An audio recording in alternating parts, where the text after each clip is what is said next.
Hello दोस्तों, तो आप कैसे हैं। मैं करमचंद पटेल और आपका स्वागत है पटेल स्टडी अड्डा में। दोस्तों, मैं एक ज़बरदस्त टॉपिक लेकर आया हूं जिसका नाम है लाइफ प्रोसेस, जिसको हिंदी में कहते हैं जैव प्रक्रम। जैव प्रक्रम की बात करते हैं तो हमारे शरीर में बहुत सारे प्रक्रम चलते रहते हैं जीवन जीने के लिए, जैसे पोषण है, श्वसन है, उत्सर्जन है, प्रजनन है। तो इन सभी क्रियाएं हमारे शरीर में चलती रहती हैं, अनावृत चलती रहती हैं, एक पर एक चलती रहती है, तो उसी को जैव प्रक्रम कहते हैं। Life process all the process which are necessary to maintain life in organism are called life process. Life process such as nutrition, respiration, transportation, excretion and reproduction. तो न्यूट्रिशन की बात करते हैं यानी पोषण की बात करते हैं यानी खाना खाना, इनटेक ऑफ फूड्स। भोजन के रूप में हम क्या लेते हैं? न्यूट्रिएंट्स एलिमेंट्स जैसे पोषक तत्व की बात करते हैं जैसे carbohydrates, protein, fats, vitamin, minerals. तो पोषक तत्व में हम इन्हीं 5 चीज़ को लेते हैं। सबसे पहला आता है कार्बोहाइड्रेट्स और proteins, fats, vitamins and minerals. Mode of nutrition की बात करते हैं तो autotrophic nutrition and heterotrophic nutrition. Autotrophic nutrition यानी स्वपोषी, यानी जो अपना भोजन स्वयं बना लेते हैं उसी को स्वपोषी कहते हैं। इसके अंतर्गत क्या आते हैं? जैसे पौधे आते हैं और ब्लू ग्रीन एल्गी आती हैं।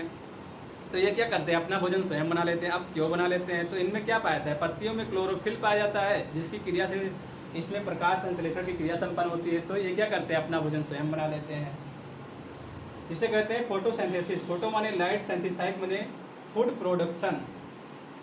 तो the process by which of green plant, जितने भी ग्रीन पौधे हैं, ग्रीन प्लांट है, उन सब में क्या फोटोसिंथेसिस क्रिया संपन्न होती है।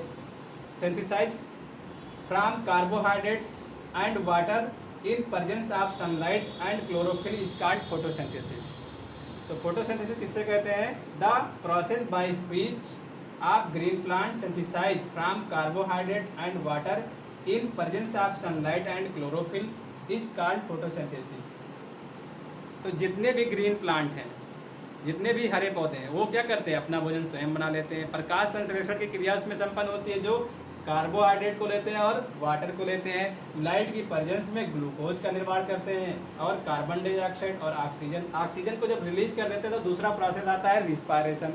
रिस्पायरेशन में क्या करते हैं? हम ऑक्सीजन लेते हैं। क्यों लेते हैं? क्योंकि जो यहाँ पर ग्लूकोज बनता है उसको ऑक्सीजन की प्रेजेंस में ब्रेक डाउन हो जाता है, जिससे हमको क्या प्राप्त होता है? कार्बोहाइड्रेट बनता है और वाटर बनता है, प्लस एनर्जी बनती है। कार्बोहाइड्रेट को हम इन्वायरमेंट्स में निकाल देते हैं लंग्स के द्वारा, और जो एनर्जी बनती है उसको, जो तीसरा प्रोसेस आता है ट्रांसपोर्टेशन के अंदर जो हमारे शरीर में जो ऊर्जा बनती है वो सारी कोशिकाओं में पहुँचाया जाता है।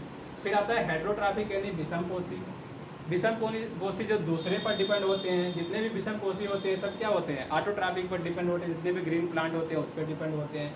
कुछ सैप्रोफिटिक होते हैं, जैसे मृतोपजीवी, और पैरासाइट्स जिसे कहते हैं परजीवी, और होलोजोई। तो सैप्रोफिटिक यानी डेड डिके ऑर्गेनिज्म से अपना पोषण प्रदान करते हैं, जैसे फंगस है और यीस्ट है। जितने भी सड़ी गली वस्तुएं हैं उससे जो अपना भोजन प्राप्त करते हैं उसे मृतोपजीवी कहते हैं। फिर आता है परजीवी यानी ऐसे जीव जो जीवित जीवों से अपना भोजन ग्रहण करते हैं उसे परजीवी कहते हैं। जैसे कस्कुटा प्लांट आता है और प्लाज्मोडियम है, तो ये सब क्या है? परजीवी यानी पैरासाइट्स। होलोजोइक न्यूट्रिशन, जिसके अंतर्गत मैन आता है, डॉग आता है, अमीबा आता है। इन सब में बहुत सारी प्रोसेस चलती है। जैसे सबसे पहले क्या करते हैं? खाते हैं, फिर चबाते हैं, फिर उसका पाचन होता है, फिर अवशोषण होता है, अवशोषण से फिर एनर्जी प्राप्त होती है और फिर एनस के द्वारा निकाल दिया जाता है। तो ये होलोजोइक प्रोसेस में बहुत सारे प्रोसेस चलती है, जैसे इगेशन, इनिगेशन, एब्जॉर्प्शन। तो उसी को होलोजोइक न्यूट्रिशन करते हैं। तो दोस्तों, मेरा वीडियो अच्छा लगा हो तो मेरे चैनल पे नए हो तो सब्सक्राइब कीजिए और बेल आइकन को प्रेस कीजिए। बने रहिए नेक्स्ट वीडियो के लिए। वीडियो देखने के लिए धन्यवाद।